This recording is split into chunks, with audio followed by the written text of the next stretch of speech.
बिस्मिल्लाहिर्रहमानिर्रहीम। अस्सलामुअलैकुम dear students and dear viewers.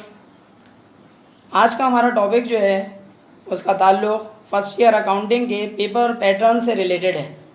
Paper pattern आप उसका नाम दें या मार्क्स डिस्ट्रीब्यूशन नाम दें, दोनों का एक ही मतलब है कि किस तरीके से फ़र्स्ट ईयर अकाउंटिंग का पेपर जो इंटर बोर्ड कराची पूछता है उसके अंदर कितने कितने नंबर किस किस सेक्शन से रिलेटेड हैं और उसके अंदर कौन कौन से चैप्टर्स शामिल हैं और उसके लिए आपको कितने मार्क्स दिए जाएंगे या मैक्सिमम आप हासिल कर सकते हैं, उस टॉपिक से रिलेटेड आज हमने वीडियो बनाई है। स्टूडेंट्स देखिएगा कि सेक्शन ए जो है आपके पास, उसके अंदर आपके पास 20 MCQs आपको मिलेंगे।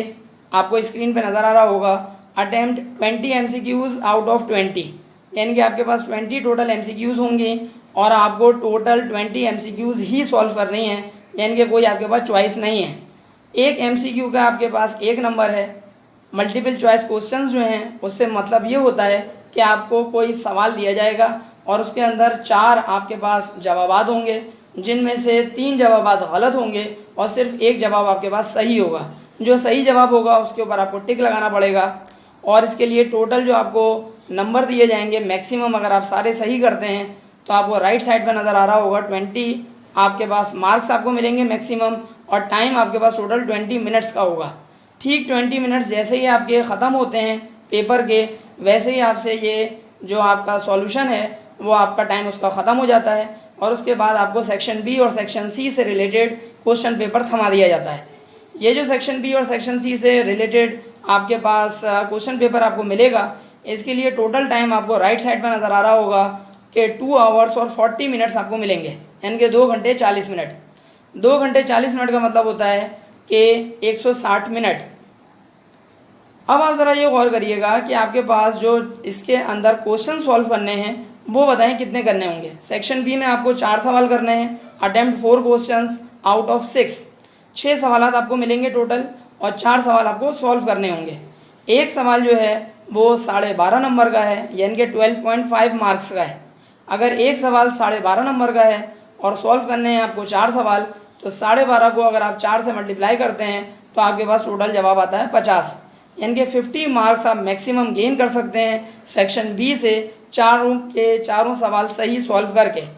इसके अंदर जो चैप्टर्स आपसे पूछे जाएंगे एग्जामिनेशन के अंदर, वो याद रखिएगा। लास्ट लेक्चर के अंदर हमने आपको फर्स्ट ईयर अकाउंटिंग का सिलेबस से रिलेटेड इन्फॉर्मेशन दी थी, तो सिलेबस के अंदर चैप्टर नंबर 1 से लेकर चैप्टर नंबर 8 तक, पहले चैप्टर से 8वें चैप्टर तक जितने चैप्टर्स हैं उन तमाम चैप्टर से रिलेटेड जो सवालात हैं वो आपको सेक्शन बी में पूछे जाएंगे।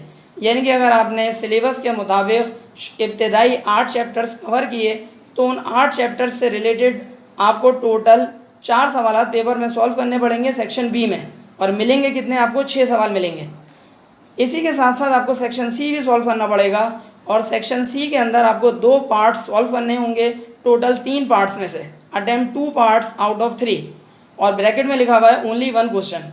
ओनली 1 क्वेश्चन से मुराद ये है कि सेक्शन सी में सिर्फ आपको एक ही सवाल दिया जाएगा जो कि फाइनेंशियल स्टेटमेंट से रिलेटेड है। सिलेबस जो हमने लास्ट लेक्चर के अंदर आपको समझाया था उसके अंदर चैप्टर नंबर 9 और चैप्टर नंबर 10, ये दोनों चैप्टर्स जो हैं वो सेक्शन सी में आएंगे। याद रखिएगा स्टूडेंट्स कि सेक्शन सी जो है वो कंपलसरी क्वेश्चन है। कंपलसरी का मतलब होता है आपके पास कोई चॉइस नहीं है इसके अंदर। अगर चॉइस है तो सिर्फ ये है कि 3 पार्ट्स में से 2 पार्ट्स आपको सॉल्व करने पड़ेंगे।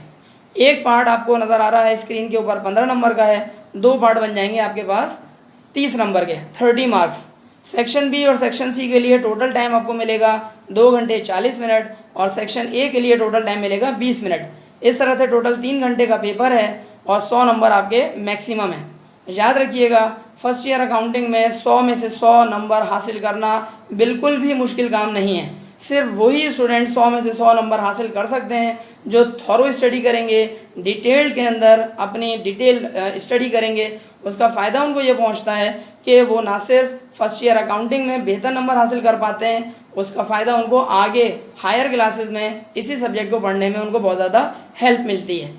सेक्शन सी से रिलेटेड एक छोटी सी इन्फॉर्मेशन मैं आपको देना चाहूँगा कि वो स्टूडेंट्स जो बेहतर से बेहतर मार्क्स जो हैं वो हासिल करना चाहते हैं उनको चाहिए कि सेक्शन बी और सेक्शन सी के लिए टोटल टाइम जो 2 घंटे 40 मिनट मिल रहा है, तो कुछ इस तरीके से अपने आप को मैनेज करें कि सेक्शन सी, सिर्फ सेक्शन सी के लिए 1 घंटा उनके पास पेपर में बचना चाहिए। 1 घंटा इसलिए कह रहा हूँ क्योंकि सेक्शन सी बहुत ज़्यादा डिटेल आपके पास क्वेश्चन होता है और इसके अंदर आपको 2 पार्ट सॉल्व करने हैं और बहुत सारी चीज़ों का आपको ख्याल रखना पड़ता है। तो 1 घंटा बहुत मुनासिब है। अगर सेक्शन सी के लिए आप 1 घंटा रखते हैं तो 2 घंटे 40 मिनट में से 1 घंटे को निकाल दीजिए तो बचा 1 घंटा 40 मिनट। 1 घंटे 40 मिनट का मतलब होता है 100 मिनट। 100 मिनट में आपको सेक्शन बी के 4 सवाल सॉल्व करने हैं। अगर 100 मिनट में आपको 4 सवाल सॉल्व करने हैं तो इसका मतलब ये हुआ कि आपके पास एक सवाल को सॉल्व करने के लिए औसतन 25 मिनट आए। 25 मिनट एक सवाल सेक्शन बी के लिए और सेक्शन बी के 4 सवालों के लिए टोटल 100 मिनट। इसका मतलब ये हुआ कि अगर आप 25 मिनट में सेक्शन बी का एक सवाल निपटा देते हैं और 4 सवाल सेक्शन बी के 100 मिनट यानी कि 1 घंटा 40 मिनट में निपटा देते हैं तो सेक्शन सी के लिए आपको बहुत ज़बरदस्त तरीके से 1 घंटा मिलेगा, आखिरी 1 घंटा। उस आखिरी 1 घंटे के अंदर आप भरपूर तरीके से सेक्शन सी के अंदर पूरे दोनों पार्ट सही सॉल्व कर सकते हैं और आराम से 90+ मार्क्स हासिल करने की उम्मीद कर सकते हैं। अगर आपको हमारा ये लेक्चर पसंद आए तो अपने दोस्तों में, अपने फ्रेंड्स में लाजमी तौर पर इसको शेयर करिएगा और हमारा जो चैनल है सर अली अहमद के नाम से उसको सब्सक्राइब कर लीजिए। अगर कोई प्रॉब्लम हो, कोई क्वेश्चन हो तो आप हमारे पास जो हमारा व्हाट्सअप नंबर है उस पर भी आप कांटेक्ट कर सकते हैं जो कि 033126529994 है। बहुत बहुत शुक्रिया। अस्सलामु अलैकुम।